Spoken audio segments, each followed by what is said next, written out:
back, everyone, to the Slim and Slam podcast. I'm Steve, aka Slim.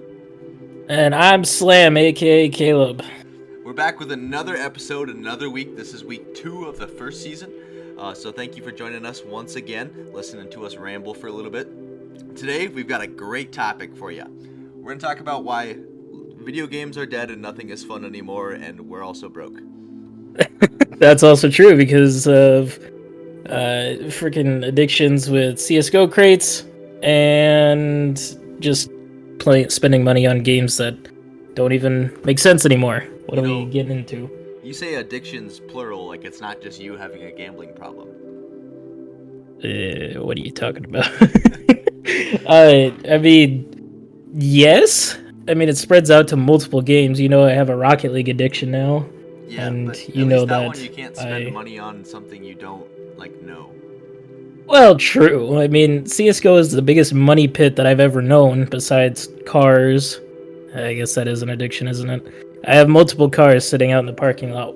2 don't run currently, and I have a motorcycle that does run, but it's winter. So yeah, today we're going to talk about just games in general. A couple of fun ones came out recently. We've been waiting a long time. It feels like we've been starved of games we enjoy playing. But we typically play games like Counter-Strike Global Offensive, Rocket League. Overwatch used to be something we play a lot until they stopped making updates for that game. We're just going to talk about it for a little bit, share our thoughts back and forth. So first thing first this week, if you grew up as a 2000s kid like me, and also like Caleb, you probably at least were aware of the trading card game Yu-Gi-Oh! It had a TV show, there was product stuff everywhere, backpacks, pencils, you name it. You could see the pointy-haired guy wherever. Well, the video game came out this week. It's the first video game they've made in a long time, and it's good. It's actually good. The biggest problem is it's a gacha. So, you spend $1 billion. Is it really a gacha? I mean, it's kinda it's not as big of a gacha as their last one, Duel Links, is, but man, I played maybe 12 hours, and it came out yesterday. I played all day during work. Don't tell my boss. But so you buy packs, but the packs contain all 10,000 cards that have ever been in the game. So you have a 1 in 10,000 chance to get the card you want. Jeez, I didn't realize it was that much at stake for cards. I mean, I think I've watched your stream when you were streaming it yesterday, and I think I watched Kent play some as well. But I haven't even touched the game yet. Yeah, and I didn't know it was that bad. It's fun, and I've been in a drought. We normally play a lot of CS. I love Counter-Strike. It's so much fun. But I haven't played it lately because I'm just bored. I need something else, and I don't like Valorant, so before you in the comments go off and go, yeah, I'll play Valorant. Valorant sucks, okay? It's not a true gamer's game. It's a baby game. Well, you did say, I think when Valorant first came out, you tried getting all of us to join in for a game, but I think you were the only one that actually played it, and it never went anywhere further than that. Yeah, that's because it turns out it's bad and it's boring, so I'm okay Fair with enough. that. But Master Duel is a big breath of fresh air. I've played way too much of it. We neglected recording this podcast for this week because Master Duel came out, and that's all I wanted to do for a day. But now we're recording, so woohoo! Here we go. It's only, can we tell them when we're recording this? Nah, it's fine. No, it's a secret. Super secret. All right, super secret. There's 12 hours before it needs to be uploaded, but Hey, it's fine. We'll get it edited. It'll be okay. While we're talking about games, one of the big things that comes up and probably is a big reason why nothing fun has come out, right? You get all these companies that just make the same game over and over. Like we talk about Call of Duty is a big one. It's the same. Well, Microsoft decided maybe that's enough of that and just bought Blizzard. I really don't know what they're going to do with that there. We could probably go into that here later, too. That's our entire ecosystem of games that we play. I mean, you look at Overwatch, Call of Duty, the StarCraft series is in there, Diablo. Yep. That's our whole ecosystem of games that just got bought by Xbox. It did indeed. Prepare for all the Xbox exclusives. Oh, yeah. Nobody's going to buy a PlayStation ever again. That's what I'm thinking. We'll see how it turns out. I know everybody was kind of shocked by that. Well, not kinda. It was a pretty big shock when that dropped earlier this week. Well, Well, you gotta wonder where they're gonna make the cost up. I realize it's Microsoft; they've got a couple dollars. I understand, but they paid $70 billion to buy a dying company who's drowning in sexual assault charges. So Yeah. you gotta imagine, right? Like next generation of consoles comes out, we got the Xbox 2, the PS6, the Switches. It's just multiple light switches on a board. But then they go. It's my favorite console. It's the best one I could come up with. But the PS6 comes out and they go, all right, here's the launch titles. Thanks for coming to the show. And then there's nothing on the screen because Microsoft owns it all. Yeah, it definitely brings up concerns because I don't know. Maybe they're generous enough to share still. I don't know. But if I know big corporate, then they probably want to keep all that moolah to themselves. Well, and the thing that bothers me, right? You got all this stuff on Game Pass. That's been their thing. They're like, collect on Game Pass. We're going to slap this game on there. You can get them all for free. You pay the subscription, whatever. You scroll through the list, and I still don't want to play anything. Well, yeah, I mean, they just give you... There's so many people making games out there. Anybody can make a game now, it feels like. And there's just so many games out there, but nothing's actually... I wouldn't want to say well-made, because there are some pretty nice-looking games and stuff like that, but they're just not fun. Like, there's not a game that captures you in like CSGO does, or like Overwatch did when we first started playing it. The most I can say that I've had recently is probably Generation Zero, where you are a college student that comes back and you fight robots that the military can't take care of. That was super fun to me, but it's something that I've only played maybe 40 hours in. In CSGO, I've put probably, I'd say maybe in the mid-tiers of 500, and you've put in a lot more than that. We don't want to talk about the hours I've played in CSGO. When there starts being 4 digits, man, we just leave it in the corner. We say, all right, that guy's played the game. Enough. What is the first number? 7. 7? Yeah. Oh boy. That's more than the last time I checked up on you. 7 followed by a couple of zeros. And yeah, there's a whole lot of things I probably could have done during that time period. Like, I don't know, be an adult, get married, have a kid, get a nice job, any of those things. But no. You're still young. You got time. I suppose. That's a perfect example, though, is as much as you played Counter-Strike, it's just that enjoyable of a game. You want to keep playing. It's not something where it's the next Call of Duty or something like that year after year, and it's just the same game over and over again. Like, I did get the new Call of Duty, but I've only put maybe 30 hours into it, and it's just boring. So I guess the real problem that we're seeing, if you think about it from a backed up standpoint, I suppose, is that we're out of gimmicks. Everybody's done everything. If you remember back to like the 360 era of gaming, there was that bargain bin at Walmart of just like random games who had a gimmick, and even if those games weren't good, somebody attempted the gimmick. And now we're just out of gimmicks because the easiest thing to do is just make a multiplayer game, slap microtransactions into it, and go, here you go, kids. And that makes you tons of money. The free-to-play model is crazy huge right now, so why put effort into it? Why spend extra on the dev team and the development of an idea if you can just make a Halo without Halo suits and every gun has a skin? Yeah, exactly. It's literally just come down to everything is taken out of the bargain bin. It's all just shoved in there, and the bargain bin's about to explode. Oh man, that was a time. I think back to that wasn't super long ago, but in the span of our lives, like bargain bins at Walmarts or the consoles that you could play right outside the game displays. Oh, the demo? Yeah. Oh man. Dude, those were the days. If you don't live in a location like we do that has a couple of GameStops still open, I'm sorry. We have a local version of GameStop as well, which is called the Last Stop CD Shop, where you can just go and get, if you still have a console from any period of time, you can probably go find titles for it. GameStop, you can still grab new stuff, old stuff. But that used pile of okay, we didn't spend $60 on this, so I'm spending $5, maybe it'll be worth it. That sort of adventure is kind of just gone now, because half the games you play, Apex Legends, free to play, Fortnite was free to play. Yup. It's just a bunch of reprints, of the same Right. game. And that's kind of the shift we're taking. You know, gaming used to be kind of this niche hobby. It wasn't quite as mainstream. So the people who worked on it and were behind the scenes in like the publishing seemed like they cared a little bit more maybe. But now they've realized it's such a huge industry, all you got to do is recycle over and over again. Right, there's just nothing, like you said before, it's just every idea has been, it's been done. Like, every gimmick has been done. There's nothing new or exciting. Like, I mean, it's 2022, and we still have the same GTA we did back in, jeez, was that really 2013? Boy, you're really gonna... Has it really been that long? You're gonna slam dunk on GTA like that, man? I am, and I'm not ragging on them because I go into it every once in a while. As what they're doing, they're just adding more content to the game. And when they do add new content, I will 100% go into it and play with the new stuff.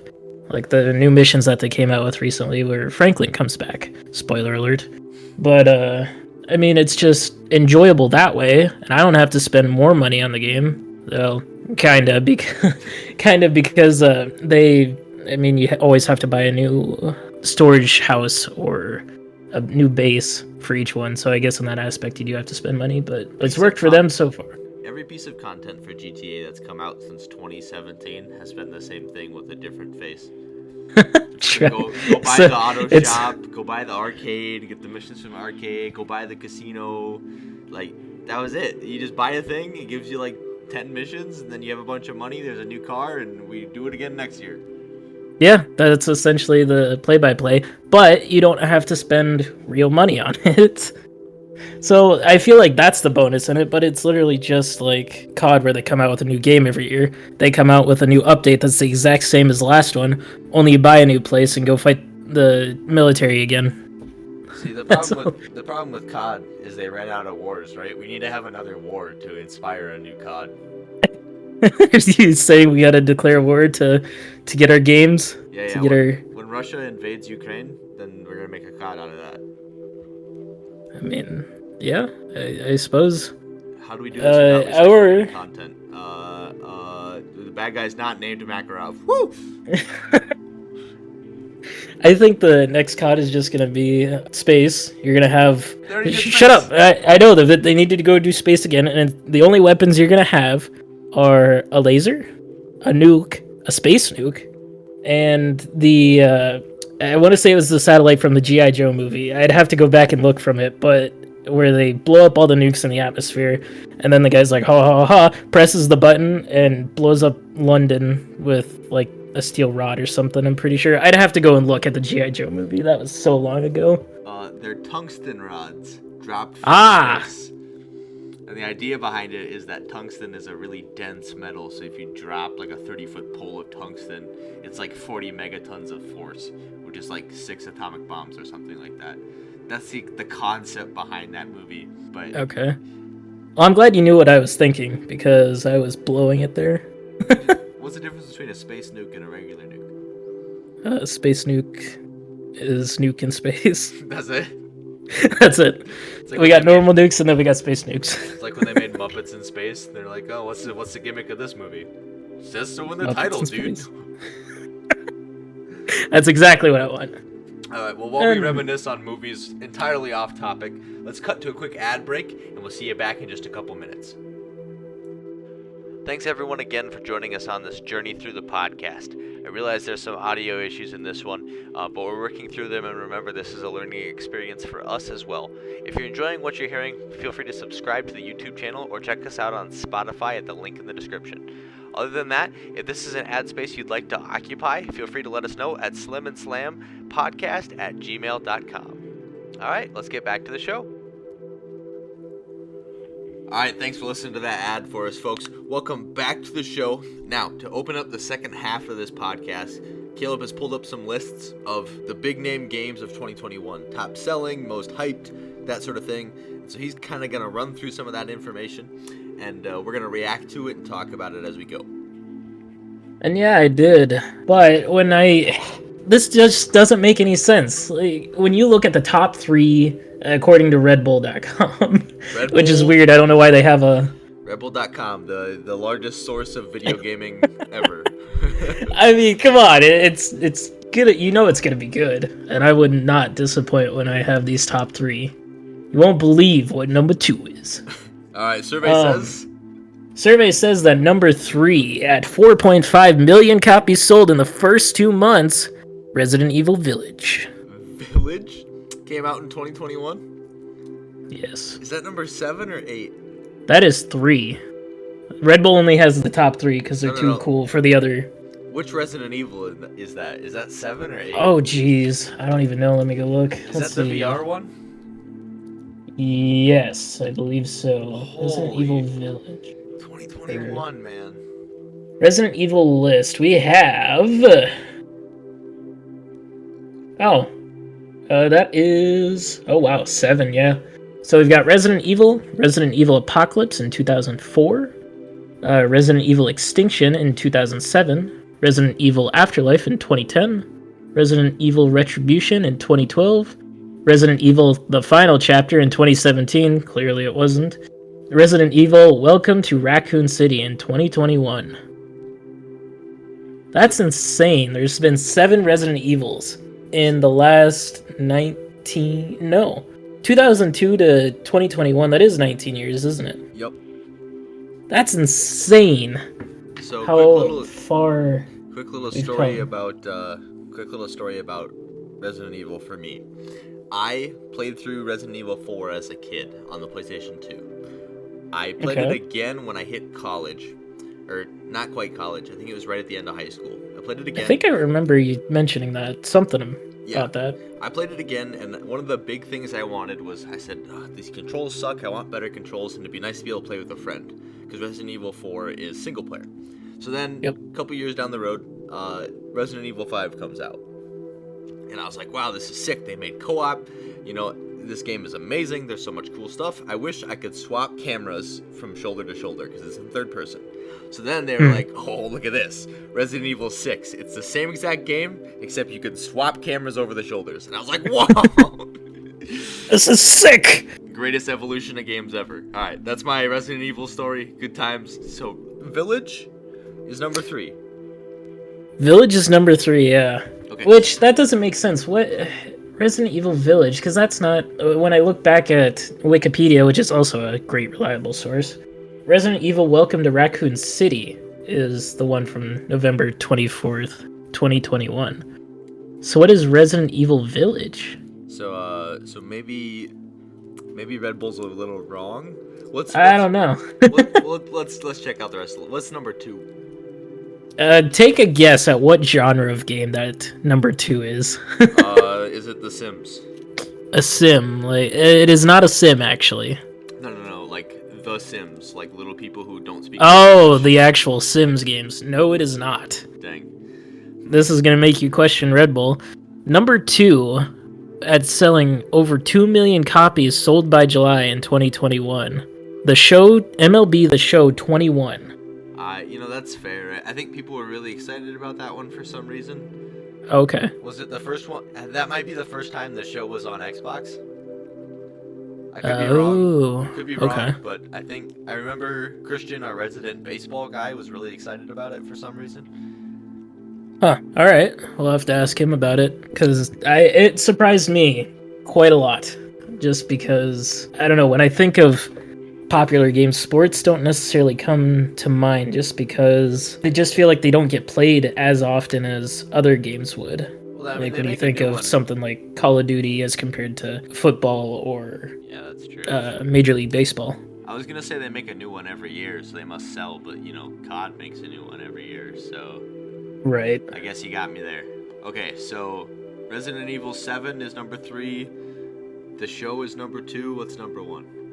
Number 1, at no surprise, selling 5.7 million copies sold in the first month, was Call of Duty Black Ops Cold War. Which, that was released in 2020, I'm fairly certain, so I don't even know how or why that's on here. Yeah, it was released back in November 2020. It was the game that kept on giving even in 2021, where fans... Oh, okay. They just kept adding to it. So yeah, this list is not super fantastic for something being released in 2021. But 5.7 million copies, and they banned me from mine. You don't get to play Cold War anymore? What's that? You don't get to play Cold War anymore? I don't get to play Cold War anymore. And the worst part is they don't even tell me why I got banned. I'm pretty sure it has something to do with my name. But they allowed it, so that's on them, right? I'm not the victim, or I am the victim here. I'm not the enemy. I'm gonna say they maybe don't vet every single name that registers on Cold War upon account creation. I honestly have no idea. It wasn't even like my name was super bad. It didn't really make any sense, but still. Now I have a new name that's quite the opposite. My new name is Your Mom is Nice in Call of Duty Vanguard. My old name was Your Mom Gay. Solid. in Cold War. I don't know if we can put that in. I guess we'll find out when Steven goes through this. Well, it stands to reason. My mom's not gay, so I think we can survive. That's the only reason I can think of, unless somehow my account got hacked or something. I honestly have no idea. Dang, your mom was actually gay? Not sure how I feel about Red Bull's top 3 for best video games in 2021. You know, they tried. They got close. We maybe they did get try all the way there, but we got close. They did indeed try, and that's all we can ask, right? Yeah. Well, I guess, Halo came out in 2021. True. Let me see. How many games did Halo... Have you played Halo, the new one? I have not, actually. I don't know. I just wasn't super interested in it, and after you guys played it and nobody's really been interested to go back into it, I just kind of didn't feel the need to get it and play it. So here's my take on Halo, as a guy who's played a lot of Halo. Yep.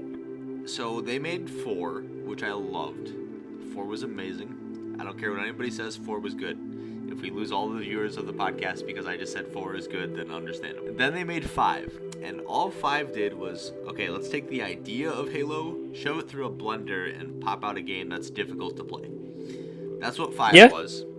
And I was like, wow, that was really cool. So when they announced Infinite, I was like, okay, it's the same team who made 5. Maybe they're going to increase on that skill ceiling, make the game like a really high skill ceiling game, a really nice esport, and it'll be fun to watch. And then they were like, nope, we're going to make Halo 3 all over again.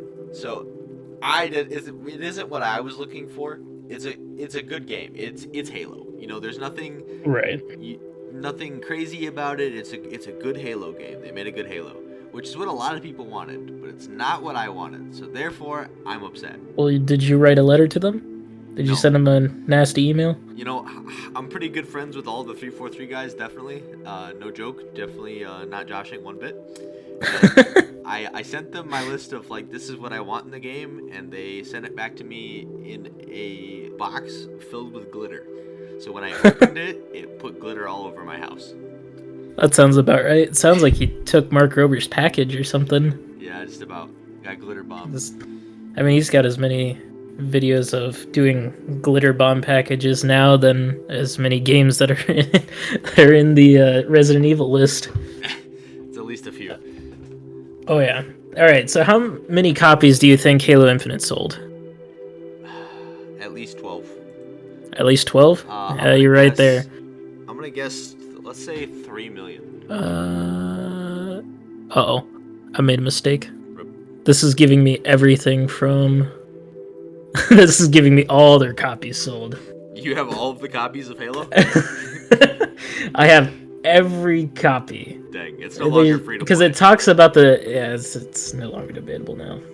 Unfortunate. Who makes an article that says, here's how Halo Infinite did. Here's all the copies they sold for every Halo. Let me find an actual number. Well, do you want to know how many copies they've sold since November 2001? Sure. Since that's the only thing that I'm getting. Yeah. They have sold 81 million copies and grossing $6 billion since 2001. Okay, I'm going to do some really bad math. There's 800,000 people in South Dakota. 81 million. So that's what? 1,000 What? Ask me. That's 1,000 South Dakotas? That's a lot of South Dakotas. It's at least... It's a lot of... At least more than 2. Almost more than 3, in fact. Oh, golly.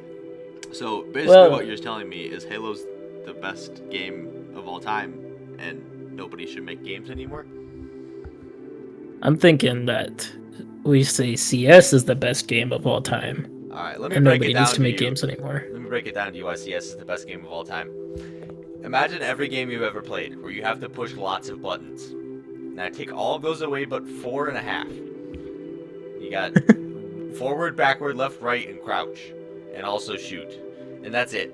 There's no That's like speed 6 boosts, buttons. There's no abilities. There's no anything. You walk out a door and you either shoot the guy in the head or he shoots you in the head, and that's it. Then you play the next round. It's like search and destroy, but everybody dies in 0.2 seconds. And watching new people play it and just how they play it as compared to another shooter is just hilarious. Oh, it's like so funny. Dan and I were playing 2v2. I don't remember what it's called. Oh, Wingman? Yeah. Yeah, Wingman, there we go. We were playing on that new map Ravine, and we were getting trashed on pretty hard, I'm not gonna lie. It wasn't good, but when you jump off the stairs into sight and just mow somebody down with an MP9, it puts a smile on your face, and then you have Dan come around the corner with an XM just blasting shots everywhere while jamming out to Ear Rape Thomas the Tank Engine. It really puts a smile on your face. So all of our friends besides me are pretty low in hours in Counter-Strike comparatively. And Yes. I've deduced 2 things from playing with everybody.